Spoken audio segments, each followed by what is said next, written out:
At 9:04 in the morning, a second sun appeared above Halifax Harbor. Seconds later, an entire city exploded. Buildings vanished, windows shattered miles away, and thousands of lives were changed forever in less time than it takes to blink. What happened that morning remains one of the most powerful non-nuclear explosions in history. This is the story of the Halifax explosion.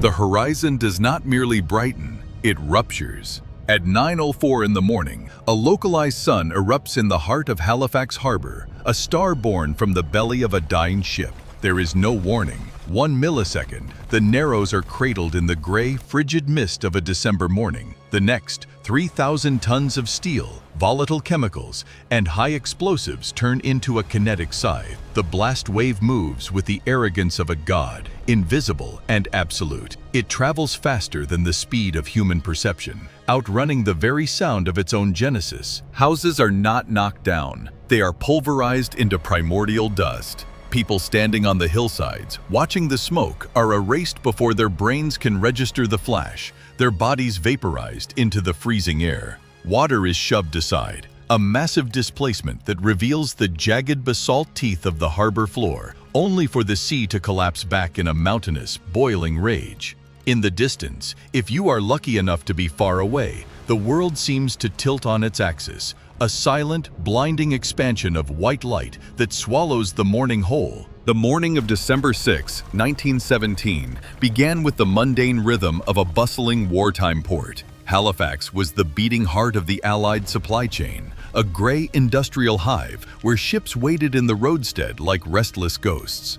At the center of this tragedy were two vessels, the SS Emo and the SS Mont-Blanc. The Emo was a Norwegian tramp steamer, a massive hunk of steel meant to carry relief supplies to Belgium. The Mont-Blanc was a French freighter, a floating powder keg disguised as a common merchant ship. Deep within her hold, the Mont-Blanc carried a cocktail of death, 2,000 tons of TNT, picric acid, and benzol. She was a ticking clock, forged in iron. Yet as she steamed toward the harbor entrance, she carried herself with the heavy, unconcerned grace of a harmless freighter. Small errors cascading into catastrophe usually happen in silence. This collision was different. Communication was fractured, signals were misinterpreted, and the rigid protocols of maritime navigation crumbled under the pressure of a crowded harbor. As the Emo began to slide into the path of the Mont-Blanc, the captains played a tense, high-stakes game of chicken. Neither captain anticipated the shift in currents or the hidden geometry of the harbor. When the two steel hulls finally collided,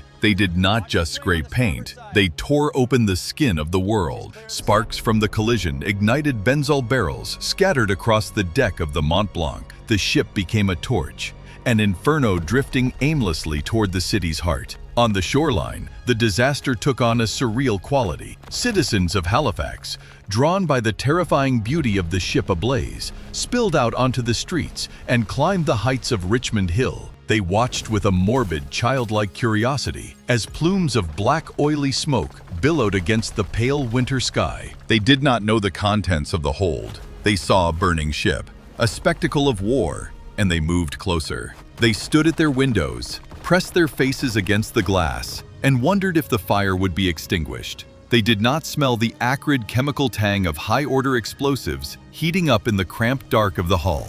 They only saw the flames dancing on the deck, unaware they were witnessing the final, flickering moments of their own safety. Every second that passed was a gamble with the laws of physics. The crew of the Mont-Blanc, realizing the futility of fighting the fire once the cargo had been compromised, abandoned the ship. They rowed for the Dartmouth shore in a frantic, desperate silence, their eyes fixed on the inevitable. They were the only ones who knew the vessel was reaching the terminal stage of a chemical chain reaction. The city remained oblivious. Streetcars rattled along their tracks, children played in schoolyards, and dockworkers continued their cargo hauls. The silence before the detonation was absolute. It was a vacuum of sound that seemed to hold its breath. The fire had turned the hold into a pressurized oven, the temperature rising until the structural integrity of the ship and the chemical stability of the TNT reached a point of no return. When the hold finally breached, the energy release was equivalent to approximately 3 kilotons of TNT. The ship disintegrated instantly. The blast wave shattered windows 5 miles away, turning glass shards into thousands of serrated projectiles that sliced through the city like shrapnel. Buildings were flattened as if struck by a giant mallet. The shockwave stripped the clothes from victims and leveled trees, leaving nothing but a jagged, pulverized wasteland where homes had stood only seconds before. Survivors described a sudden, unnatural darkness, as if the sun had been snuffed out by a curtain of debris. Then came the fire, fueled by the wreckage and the ruptured infrastructure of the city. The harbor itself seemed to boil, the pressure of the explosion pushing the water aside so violently that a localized tsunami surged back toward the wreckage, dragging the dying into the freezing depths. The immediate aftermath was a scene of apocalyptic stillness. Before the rescue efforts could even begin, the sky turned a bruised, impossible color. The snow began to fall, a cold, indifferent curtain trying to cover the ruin. It blanketed the jagged remnants of the Richmond district, turning the horrific carnage into a quiet, white grave. There was no recognizable city left. There was only a landscape of splintered wood, twisted metal, and the pervasive, sickening scent of sulfur and burning coal. The industrial hub was gone, replaced by a silence so heavy it felt permanent. Thousands of lives were extinguished in the time it takes to draw a single breath, their stories silenced by the sudden, violent expansion of a harbor turned into a furnace. If this deep dive into the hidden scars of our history moved you, subscribe to Fact Harbor and join our community of explorers. Hit the bell to ensure you never miss our next investigation into the secrets the world tried to bury. Stay curious and remember how quickly the world can turn to dust.